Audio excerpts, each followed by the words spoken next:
This is LEGO Marvel Superhero. It's the first entry in this, well, two-part series at the current point in time.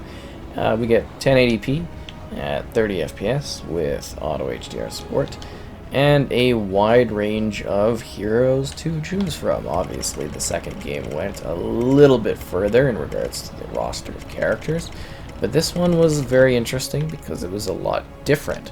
And that's because in this one you could actually have X-Men characters, and you could have, well, basically anything that Fox had, because you also get the Fantastic Four in here as well. And then, you know, in the second one, you didn't really see that, and I assume that had to do with what Marvel was kind of pushing at the time. Both of these games were out, and yeah, they just kind of decided that, I don't know, they didn't want to include the Fox stuff, but I imagine if we do get a third one someday down the road, that will be the most insane mashup of all of the stuff ever. So, yeah. Oh, but it's got Spider-Man, so that's cool. Oh, Hawkeye. But we'll be Iron Man, I guess. And let's do the big jump down into the open area, because that's a lot of fun. So this game was really the first point when I saw a LEGO title really starting to become bigger and crazier in terms of the scale. They went massive. So it's an original story, you know, just in regards to the crazy team-ups and situations that happen. But yeah, what's really cool about this is, like, the levels are quite long. They've got, like, midway points. You've got an open world city that you're able to explore. And, you know, it's decently large at the same time, which is kind of fantastic. It's really quite fascinating.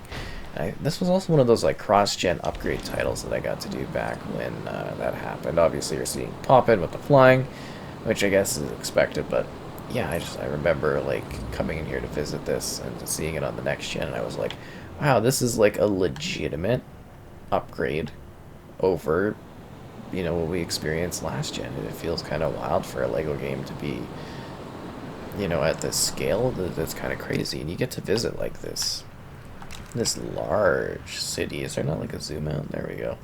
And it's filled with, like, different activities and things you can do. It felt like an absolute ton of stuff back when this released, right? It was just, like, crazy.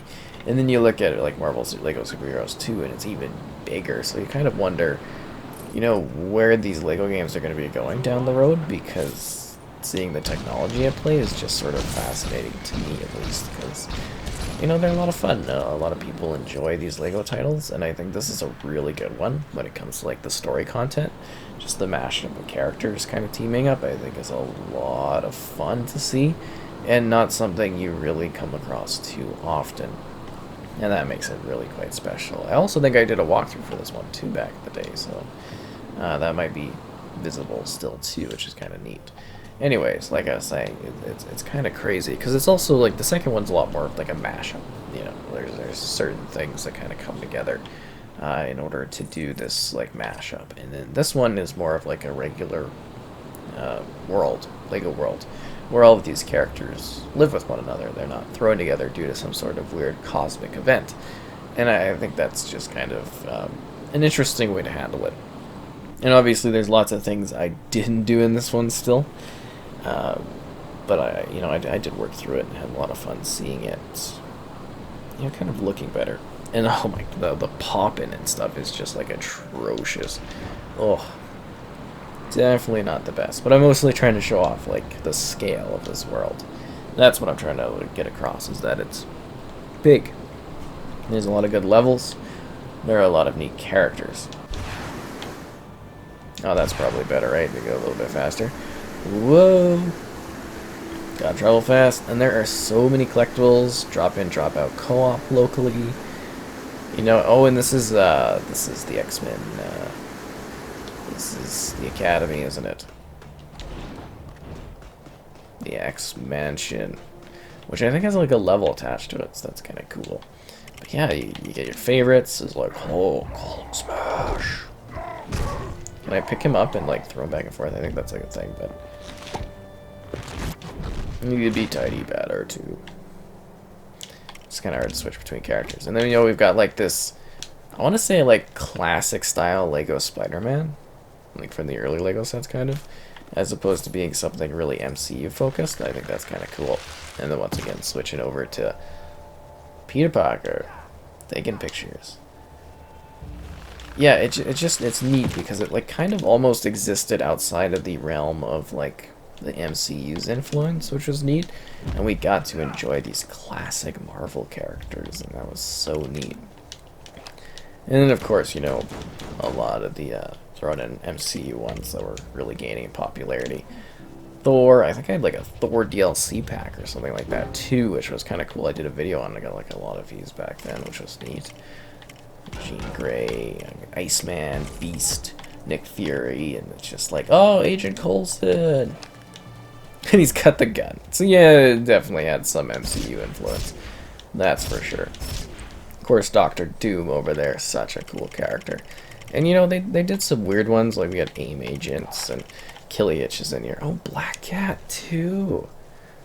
Oh, this one's got some cool characters. I feel like I really don't even have that much. Is this Peggy? No, Magneto activate. So that might be Peggy there.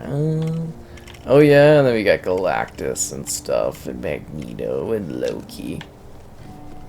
I don't know, it's just, to me, it's kind of like this ultimate mashup of creative characters. You get to see all come together and battle across a series of levels that actually make sense and kind of try to create a focus as to why, you know, all of these individuals are here, why they're all interacting with each other in like this large-scale cosmic event. That's a funny character. I'm not actually too familiar with them. Ant-Man. Oh, and it's like a classic Ant-Man 2 thing. Let me go small. Just the ants. That's fun to me. Oh crap. My bad. We gotta... Nope. Get back over there. Fine, we'll be Doctor Doom. Probably because he's an Ant-Man form. I'm trying to think of who gets grenades. Oh yeah, and then the classic Green Goblin. Who does the melting thing? It's gotta be Stark, right? We'll do Hulkbuster. That's just kind of nuts. Throw it away.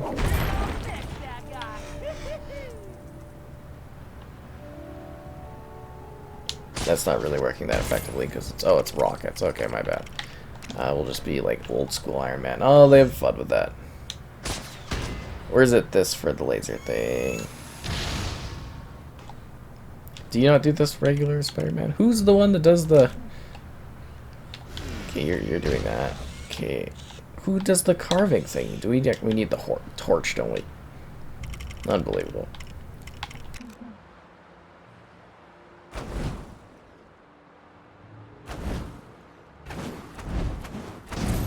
There we go. I don't know why I decided these statues need to blow up. I guess we don't like Captain America that much. Flame on!